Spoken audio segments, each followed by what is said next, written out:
Hi everyone, welcome to our Ask a Biller webinar focusing on telehealth updates for 2022.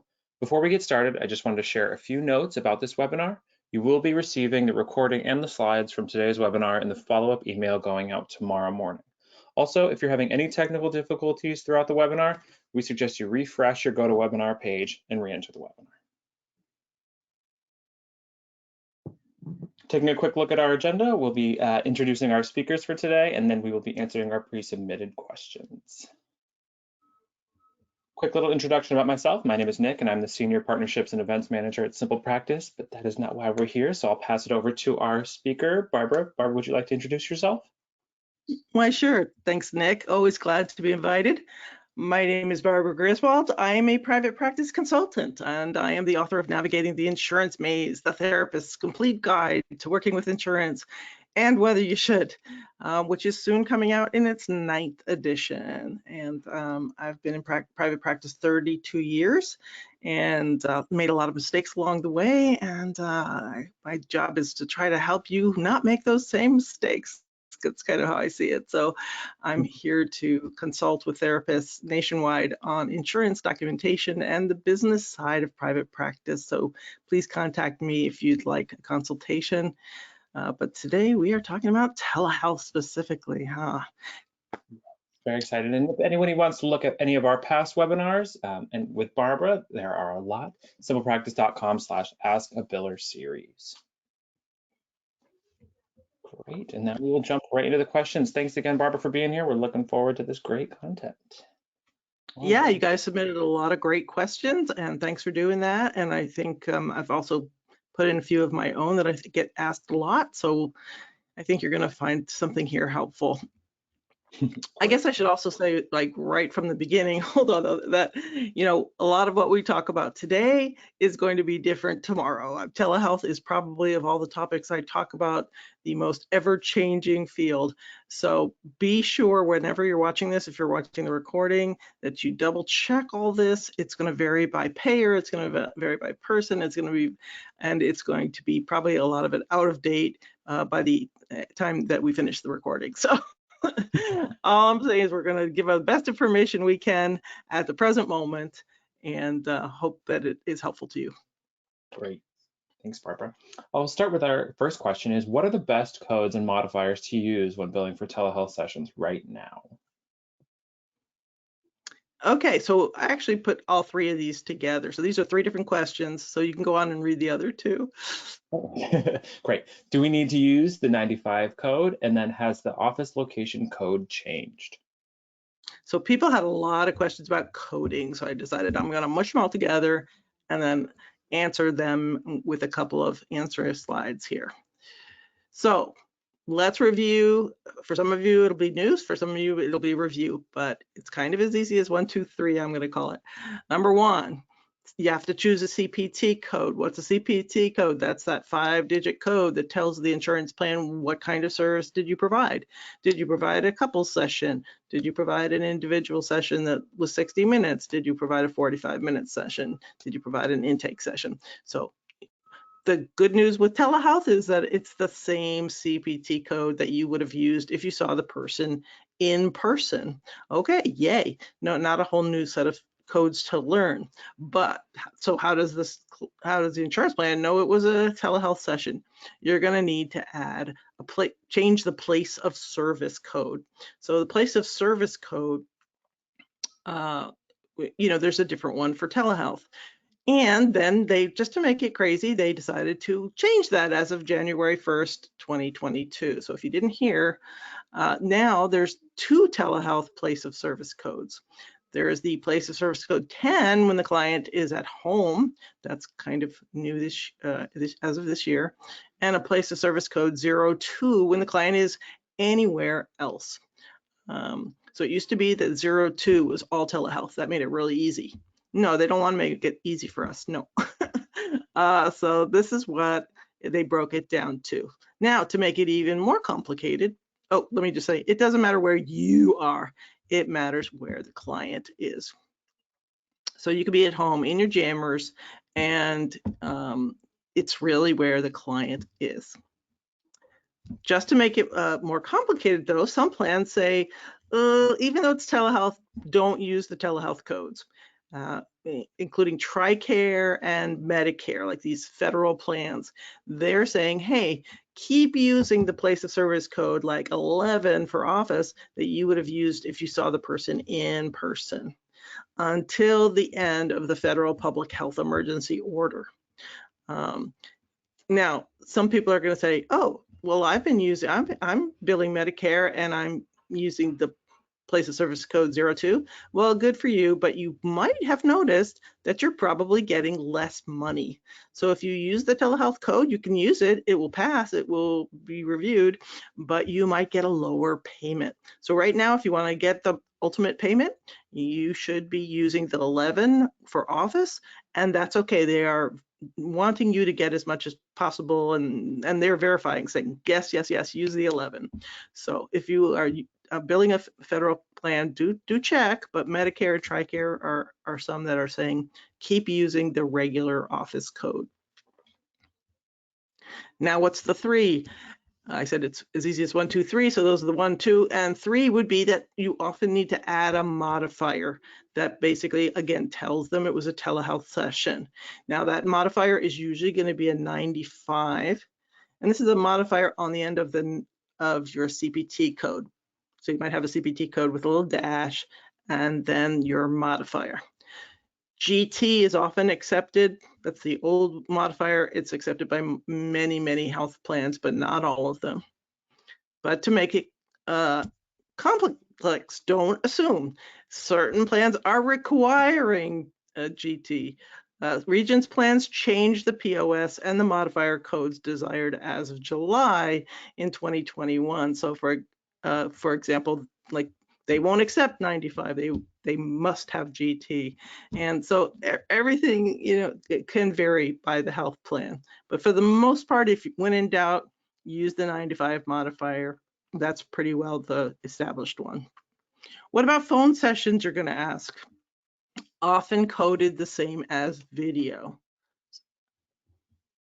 But some plans do have a different modifier for a phone session. Now, in January, Medicare introduced the audio-only modifier, FQ, for phone sessions. Now, other plans may be following suit. So check if that health plan that you're billing is using it if you're doing phone sessions. Medicare says, the last thing I read was they're going to use it beginning 1/1 of 2023. They're going to ask you to use that modifier instead of, use a modifier 93 instead of the FQ as previously instructed.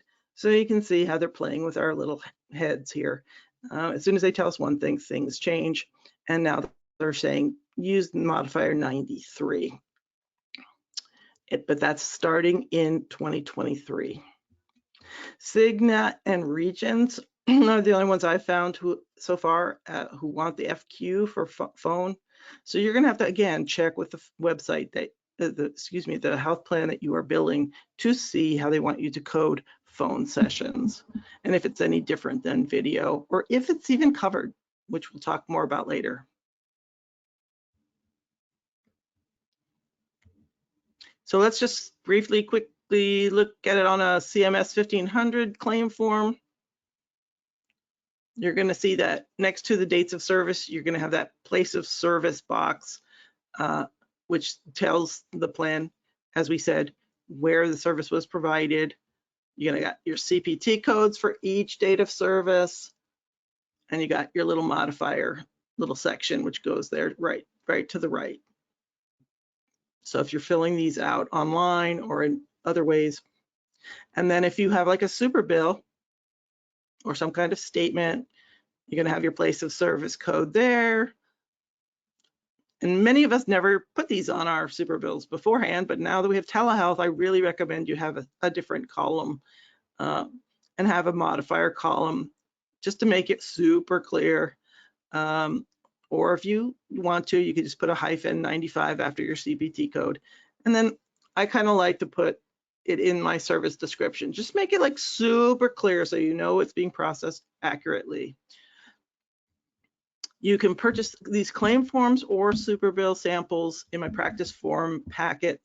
The link is on, oh, didn't tell you. There, after this webinar, I've put together what I call my landing page.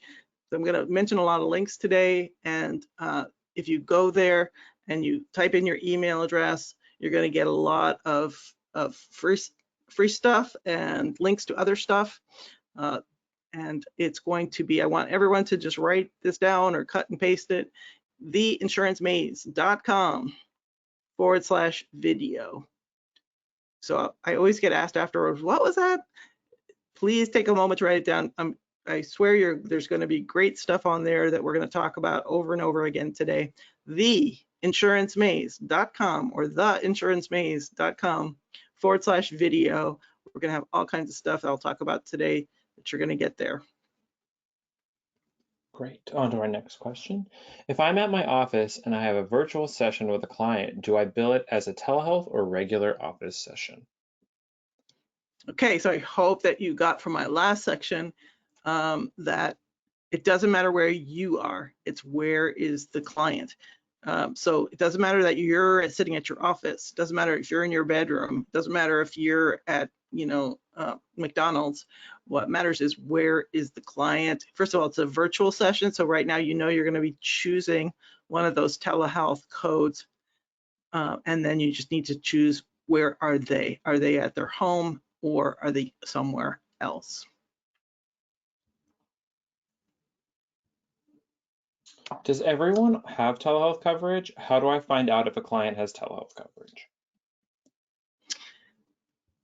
So my answer to this is that probably the biggest mistake therapists make is assuming that telehealth is always covered and not checking coverage. We somehow have this sense that the pandemic opened the door and everyone has telehealth coverage, which it felt like that, certainly felt like that, and it was pretty universal. But not everyone does have telehealth coverage, first of all, and they don't have it with everyone. There may be yes, they have telehealth, but only with certain conditions or only certain situations. And we're not at the beginning of the pandemic anymore. So we can't make that assumption. Things have, I'd say insurance plans have kind of tightened their restrictions up, some of them again. So that's something we'll talk more about. But the bottom line is, yes, you need to check coverage up front. And this person is asking, well, how do I do that? I strongly recommend not only that you call actually and check benefits by phone before seeing the client, but I also throw in here and again in January of each year. People's benefits change, sometimes wildly in January, sometimes not in January, sometimes it's in the middle of the year. So definitely, but that's the most frequent one. So, the first few days of January, after I'm finished celebrating New Year, the next couple of days I might come in and just make a ton of phone calls and check all my clients' benefits to see how they've changed in the new year. Clients not always aware of some significant changes. So what are besides that usual questions that you need to ask when you're checking someone's coverage, what are some additional questions that you might have to ask when you're doing telehealth? So I'm a network or out-of-network provider with your plan, depending on what is true for you. Is telehealth for psychotherapy covered? Until when? Is this only for COVID-related visits? So that's another thing that I'm seeing. People look very quickly at the websites and they say, oh, look, it's covered, but it may only be, or maybe covered at a different rate if it's a COVID-related medical visit. So, you have to be careful of these things. Are video and phone sessions covered? Is a modifier needed? Is 95 the correct modifier? Very often, though, an insurance plan won't say to you, hey, we can't, they will say to you, we can't tell you how to bill. But sometimes if you say, hey, I'm going to put down 95, is that correct? They may be able to verify. For both phone and video sessions. I'm planning to bill place of service code. Yeah. Is that the correct one? Is that covered? So checking these things out. Are copays and deductibles waived for telehealth when the client sees me? Until when? So at the beginning of the pandemic, particularly, insurance plans were waiving copays and deductibles to try to incentivize clients to use telehealth. A lot of that has expired, but it's a good thing to ask. So don't worry, I've got you covered. To get, I have put together a checking coverage handout if you don't already have one of mine from watching a previous video. And again, I have put together some other free handouts that I think you're going to love, and they are at that theinsurancemaze.com/video that I've highlighted in yellow there. And the other things that are going to be there for free for you is a handout that I put together, what to ask plans when you give up your office, or when you practice across state lines, or when the client, when you move out of state. So there's a handout that I think is helpful there. There's going to be a whole bunch of other resources that I'm going to mention today that are going to be located there and give you tons of links. And you can also anyway, you're going to like it. Go there. So write that down. And that handout you can use to check the client's coverage and make sure you've asked all the right questions before you see them. Great. On to our next questions.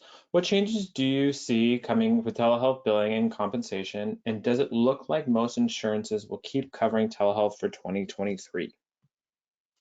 Thanks. Yeah, this is probably the most frequent question that we got, some pre-submitted question.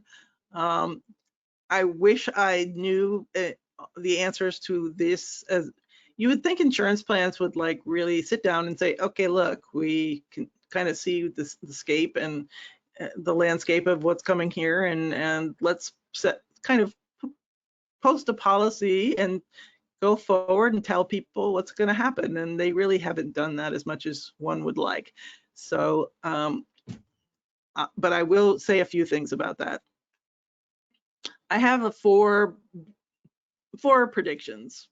Obviously, I have maybe more, but these are some major predictions. Number one, yes, I do believe telehealth is going to expand, exponentially since pre-COVID. Pre-COVID, most health plans weren't even covering telehealth except in very unique situations. So, of course, we're going to see a big pre-COVID expansion. So I don't think this is temporary.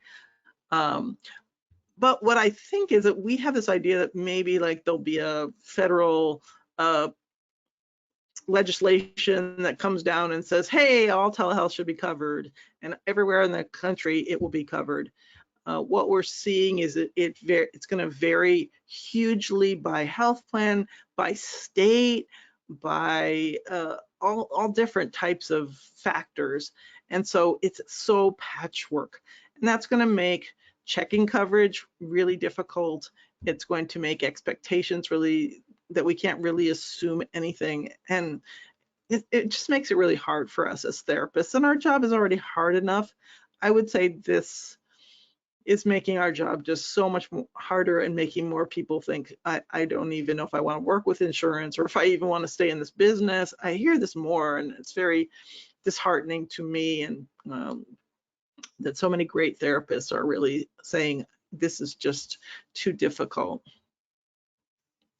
Now, another thing that let's just say this and I'll backtrack. Many plans have based their expansion of telehealth on the public health emergency order, right? So this was a federal public health emergency order. Now, it currently expires, as I speak, on October 18th. But I predict it's going to be renewed. The public health emergency order, the federal one, is renewed every 3 months if they think. So what they have promised is that they will give us 2 months notice if they're going to not renew it. So at this point, they haven't notified of us that. So at least we know we have 2 more months. My guess is that, well, I don't want to say my guess. Okay, so, but a lot of us out there think, oh, as long as we're in the public health emergency, my client will have great telehealth benefits. Well, not necessarily. Each state has their own public health emergency declaration. And, you know, many states, I don't even know how many, like 20 or so, are already saying that it's expired. They already feel like we are no longer in a public health emergency. So if you're seeing a client in another state, or if you are in one of those states, you may have noted there may already start to be telehealth benefits that are not as extensive. All right, we just said that. So it's going to vary by state, it's going to vary by health plan, it's going to vary by account. I keep having to say that. I hate to say it, but you may have to keep checking your client's benefits. My second prediction is that many plans are going to stop covering phone sessions. We'll see how that goes, and possibly out-of-network providers. So I think the first battleground is going to be on those two fronts. I think video is still pretty widely covered, particularly for in-network provider, but they probably, some of the plans again, may not want to have to cover it for out-of-network or for phone sessions. Some plans may only start to reimburse when a certain telehealth platform is used, like Teladoc or MD Live or Amwell, someone that they have a contract with. And there's concerns that I hear through the grapevine that that may mean a discounted rates for us. So that's, I don't want to get fearful about things that have not come down the pike, but that's just something that I'm predicting may happen. And I think we're going to see a continued increase in what I call telehealth intermediary groups, like Alma, Headway, Talkspace, BetterHelp. These are groups that recruit therapists, and kind of, they're like the go-between between, and they get clients for you, and you contract with them, and all of them, except I think BetterHelp, bill insurance for you.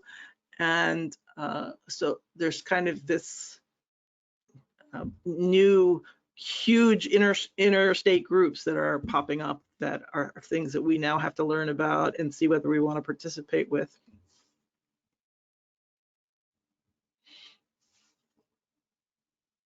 Great, on to our next question. Does Medicare cover teletherapy, and what are the changes regarding Medicare coverage this year? Yeah, well, we had several questions about Medicare, so let's go through that kind of quickly here.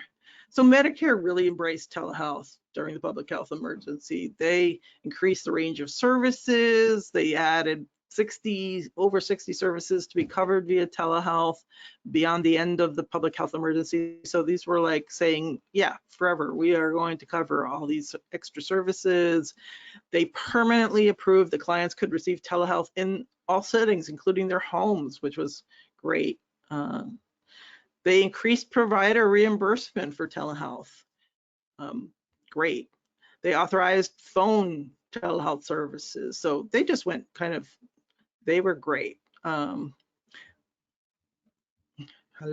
there we go. Alrighty, what changes do you foresee in Medicare telehealth coverage after the public health emergency ends?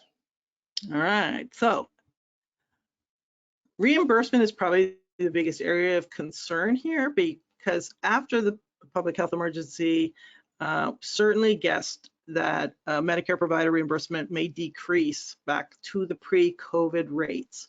So there is concern about that unless legislation happens to alter that.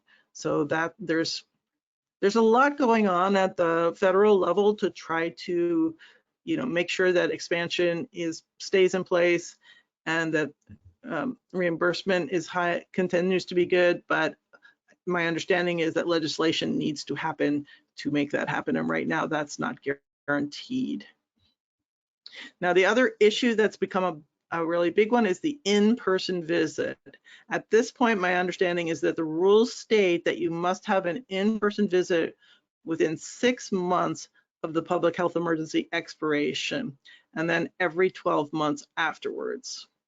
Now, for new clients after the public health emergency, they would need an in-person visit within 6 months of the initial telehealth visit, with limited exceptions, such as where the client and clinician, quote, agree that risks and burdens of an in-person visit are outweighed by continuing via telehealth, such as possible disruptions. So exceptions must be documented in the medical record. So I guess what I'm wanting to say there is for new clients, it does not seem like there's some room perhaps for exceptions. And Congress is definitely looking at, how this could affect access to care. So there might be, again, legislation that bars this. Has already been changed once or twice and made better or made more kindly to clients. But this is how it stands at this point, to my knowledge, that the client at the end of the PHE, the public health emergency, they will have to have an in-person visit within 6 months, which for those of us who've given up your offices, this is something to be thinking about. Come on.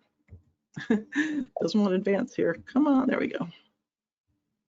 Oh, just a quick word or two about Medicaid that people did not ask about, but I just want to talk about. With Medicaid, it's a state-by-state battle. Medicaid is different in every state, and so you're going to have to fight in. But I have put. You're going to have to fight in your state. I was about to say, or you're going to have to look into your state. So I put a link on our little landing page there, theinsurancemaze.com/video of a report put together by the CCHP, which basically talks about Medicaid coverage in each state, private payer coverage in each state. It's got all kinds of cool reports where you can just very quickly, you don't have to read a lot, look down an infographic, look down a chart, and you can look at your state and see whether what the coverage information is. But I think we should expect more state laws about telehealth coverage and payment parity, which we'll talk about more.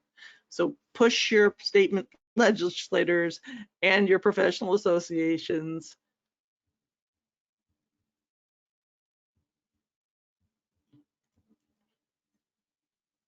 All right, next question. Are there any special telehealth issues for therapists who only issue super bills or out of network?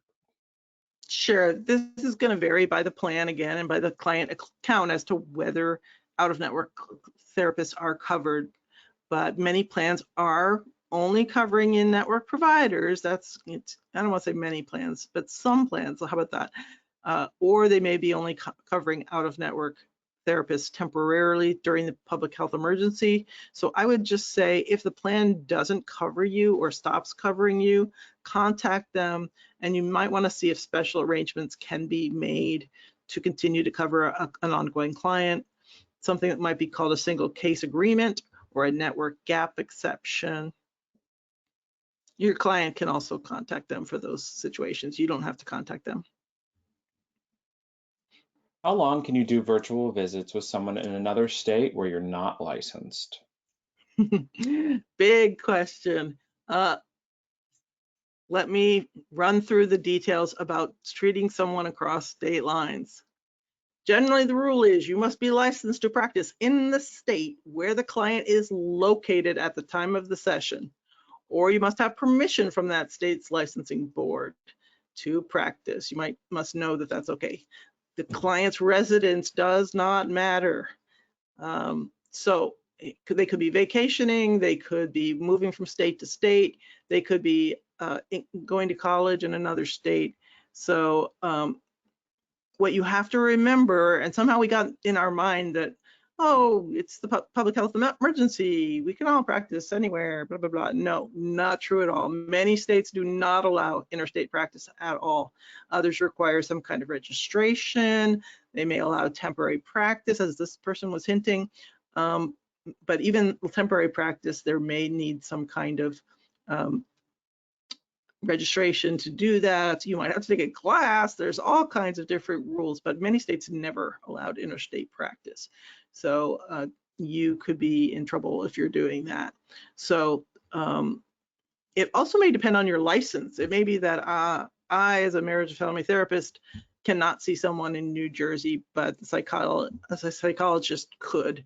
So again, it's very important to see what interstate compacts have been set up and what the licensing board in that state has determined.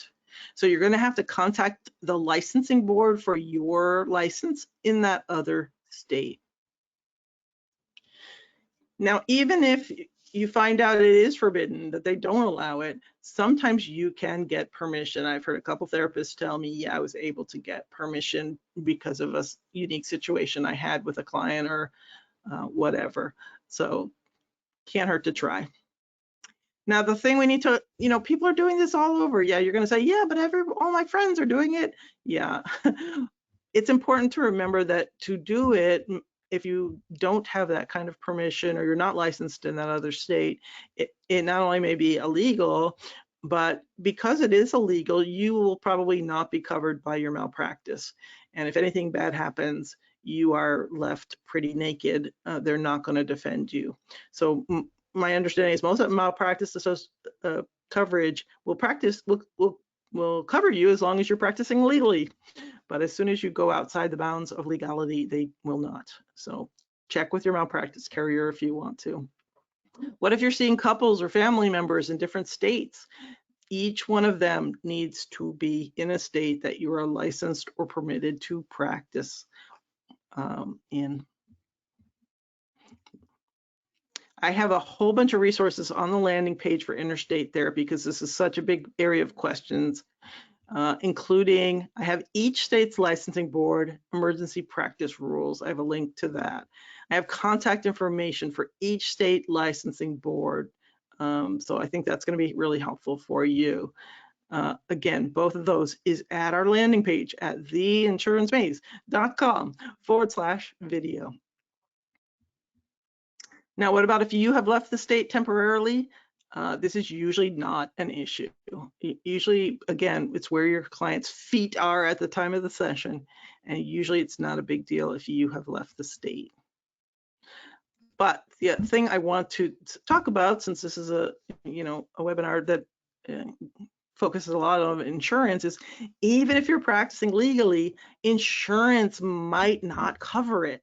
You still have to contact the insurance plan of the client and see if it's okay. The insurance plan may say, oh no, not just do we need you to be licensed in both states, but maybe we need you to be credentialed in both states, or maybe we need you to be in the same state as the client. So sometimes they don't permit interstate therapy or only under certain conditions. And it's hard to get someone who knows the answer to this question if you were to call an insurance plan. So it is something to really consider and to really make sure that you take this step very carefully. Another thing I just want to say in here, if you move out of state, you sometimes can be terminated from the panel, which we'll talk a little bit, I think we'll talk more about later. I know several people here, Blue Cross of California terminated their contract immediately when they found out that they had moved out of state, even though they were continuing to treat California clients and they had license here. The insurance panel required that the providers be in state. So, this is what's going on out there. Now, again, I've put together a what to ask the plan when your client leaves the state or you move out of the state, and it's at our landing page, theinsurancemaze.com/video.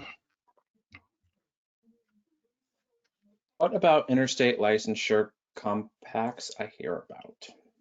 Yeah, very quickly. Yeah, so what's an interstate licensure compact? Basically, that's agreements between states that they're going to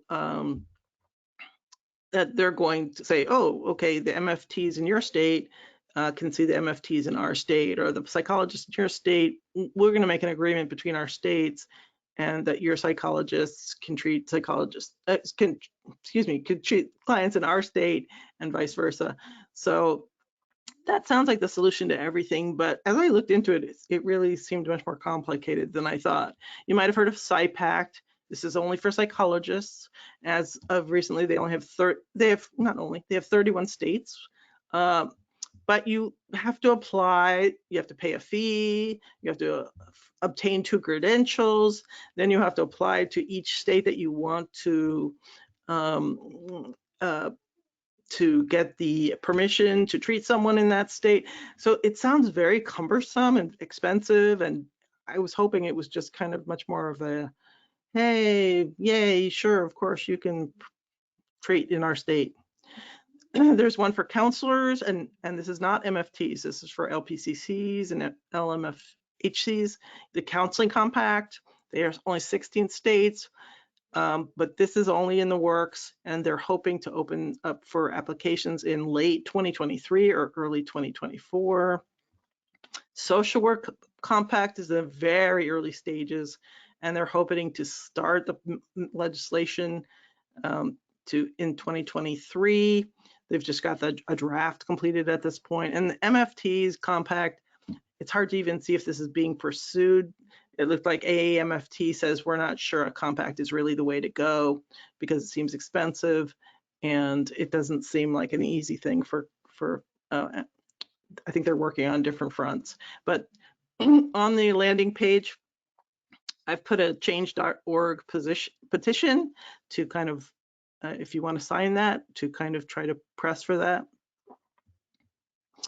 All of these, again, to learn more about them, the links are at theinsurancemaze.com/video, our landing page. Again, when you go to that landing page, you'll have to enter your email address, and then you'll be immediately taken to all these links that we're talking about. Great. Which insurance companies accept 100% telehealth sessions? Do I need to keep a physical office space even if I work from home? And what do I use as my business address if I don't have an office and I'm doing telehealth at home? Yeah, so you can tell this is probably one of the most popular questions that I kept getting. Great questions. So I tried to put them all together. All right, so they're all under kind of the what if I give up my office? What if I've already given up my office? Policies really vary widely between plans. I would say the most accepting health plans seem to be Cigna and United. They were both covering telehealth before the pandemic, so that's pretty cool.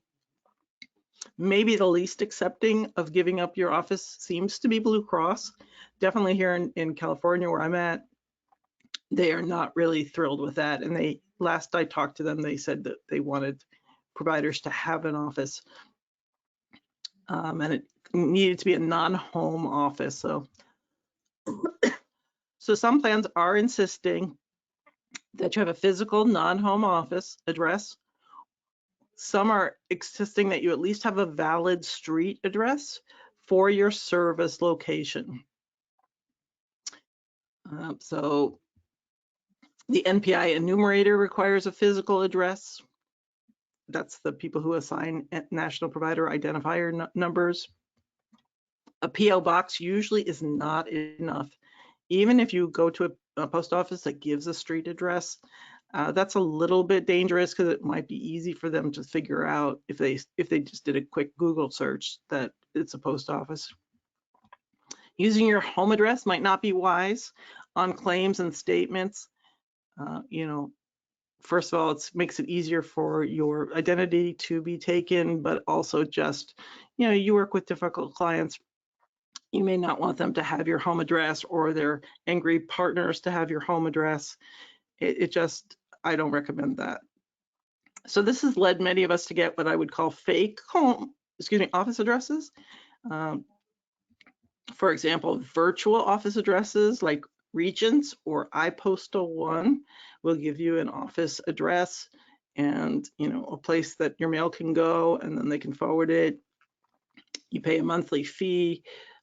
It is a business office, and you can even rent some time there. Or many people are using a colleague's office as their own and just having mail forwarded. So it's uncomfortable, So in some ways, we don't really like this fakeness, or we don't know if it's ethical. Again, I have that handout, what to ask the plan when you give up your office, that you can get on the landing page at theinsurancemaze.com/video. video. What needs to be recorded in the notes for telehealth sessions? Great question.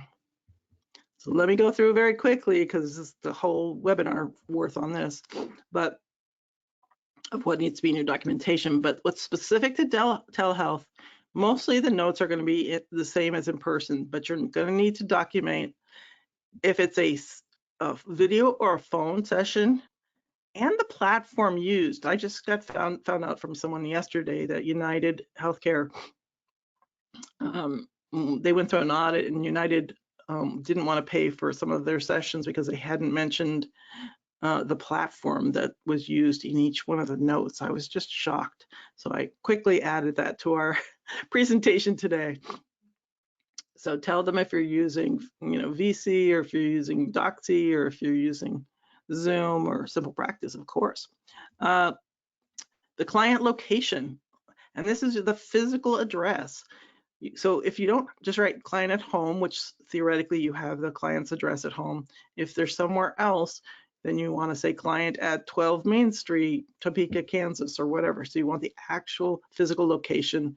And this serves two purposes. Number one, so you can send help if the client were to melt down and in the middle of the session, or it's also verification that they were at an address where you're legally permitted to practice. You also want to have client appropriate for telehealth.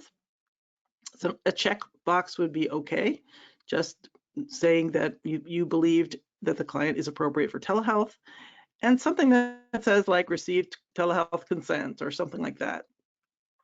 I actually have heard situations where the claims were denied without this. So I have two little checkbox on my template that has these things. I highly recommend that you have a telehealth consent, that you have all clients sign at the beginning, and a credit card agreement, which if you're using credit cards with people, which I highly recommend that you do with telehealth so that you can bill people for missed sessions, and definitely get these things in writing. The telehealth consent needs to go over a whole bunch of information that is really good to have on writing. Again, I have those available for purchase in my practice forms packet, and the link is on our landing page at theinsurancebase.com/video. Should we expect to be paid less for telehealth in the future? That's a tough one. What we're talking about is payment parity, equal pay for telehealth as for in-person sessions. Now, as of March of 2022, 44 states and DC have some law mandating private payer policy for telehealth coverage. And that's an increase. That's 8 more than pre-pandemic. It's not a huge increase, but it is.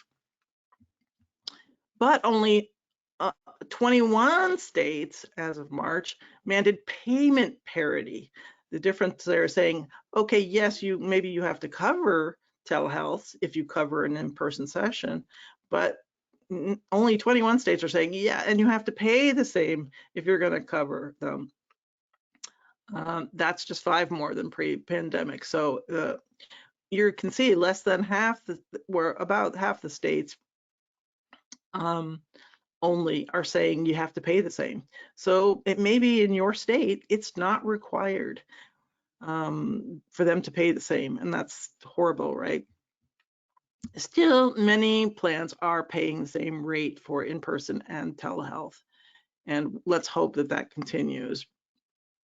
But find out the health laws, your telehealth laws in your state. Again, I have that report on the CCHP report at our landing page, theinsurancemaze.com/video. Just look up your state and see whether payment parity is required. Do you foresee telehealth restrictions in the future for behavioral health providers? If so, what can therapists do to prepare? Yeah, just a couple things that you should be thinking about. Clients may lose telehealth coverage. I mean, you just have to kind of think about that. Don't think about everyone that you're seeing via telehealth that they'll always have it. And maybe it'll happen with 2 months notice. Maybe the public health emergency. In fact, it may happen with even less. Sometimes health plans are just not good at alerting us of changes. So, I would just say we need to check often with health plans to get updates in their coverage. Try to bill more often. Don't build big debts and then you turn it in and find out that they lost telehealth coverage 3 months ago. So I would say what I'm doing to protect myself is billing more frequently and encourage your private pay clients to submit their statements more quickly so you can find out if there's changes in coverage more quickly. And that is important. Also, just don't wait. Talk to your clients now about the possibility of losing telehealth coverage, perhaps suddenly, and their options. So right now, I'm going to talk to everybody and say, hey, if we were to lose your telehealth coverage, what would you want to do about that, and what are your options? So we're all prepared and they don't feel blindsided. Someone told me that they were taking on only new clients who lived nearby in case they needed to switch to in-person to be covered. So that's an interesting way of taking care of yourself. Importantly, if you're practicing across state lines, plan ahead for when the emergency declaration is lifted to avoid sudden abandonment of the client or breaking the law. So just really be careful if those emergency orders do lift, and stay on top of them for that state, because you don't want to suddenly not be able to see that client. And just a couple announcements here. We got some upcoming things I wanted to let you know about. On Saturday, this is coming up soon, I'm doing a webinar on the first session, juggling clinical and administrative tasks, which I am sponsoring. And we're going to be talking about all those, how hard it is to juggle all that in a first session. And that link is on our landing page. And then just save the date in Thursday, November 3rd. SimplePractice, I'm going to be doing understanding reimbursement, raises, and resigning. So all the 3 R's, money issues basically, and also resigning, that we have so many questions about, and that's for SimplePractice again. And I'm going to say more about that at the link, at our landing page link. And again, just a reminder, all the things that are at our one-stop shop there at the insurance meetings, we've got the checking coverage handout, when you give up your office and practice across state lines handout, we've got the slide handout, we've got resources mentioned, you can schedule a consultation, all there. So please visit, and you can also join my mailing list. So hopefully that's all helpful to you.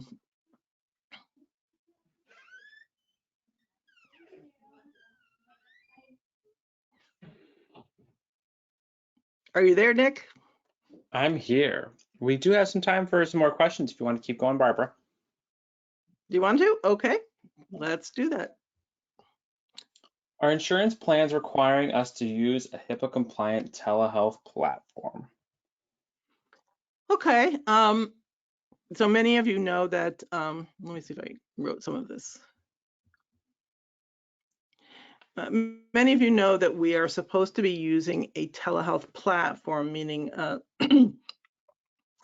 that is HIPAA compliant. It complies with certain HIPAA rules, which I'm not going to spend a lot of time going into. But when the pandemic hit, they basically said, hey, yeah, HIPAA is still enforced, but we're going to look the other way. We're not going to enforce that requirement. We want to make it as easy as possible for as many people to access telehealth sessions as possible. So we don't know when that's going to lift, but right now they're saying, yes, you can use FaceTime. You can use free versions of Zoom. You can use free versions of Skype. But this is temporary. I just want to really highlight that. If you're using those now, this is only during the public health emergency. But you should be using HIPAA compliant platforms like SimplePractice anyway. And some insurance plans actually are expecting providers to be using them, even though they're not required by law. Insurance plans are sometimes saying, no, no, no, with our clients, we do want you to be using them. So, or they're going to be expecting them to be us to be using them again pretty soon. So look for platforms. How do you know if something's HIPAA compliant? First of all, they should say that they are, and they will be offering a business associate agreement, or a BAA, which basically is something that extends HIPAA policies to this other, the platform itself. So you're kind of saying, yes, I give, these people are going to handle my client's private health information in a secure manner, and they are promising to do that.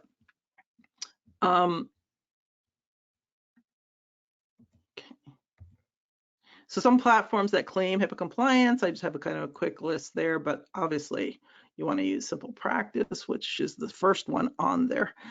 But if you're using something like Zoom, or you'd need to use something that was a paid version. Don't be using these free versions. Get the BAA also.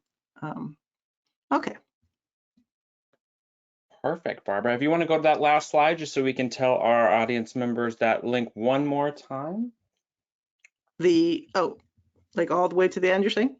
Please, this that one? Yes. Okay.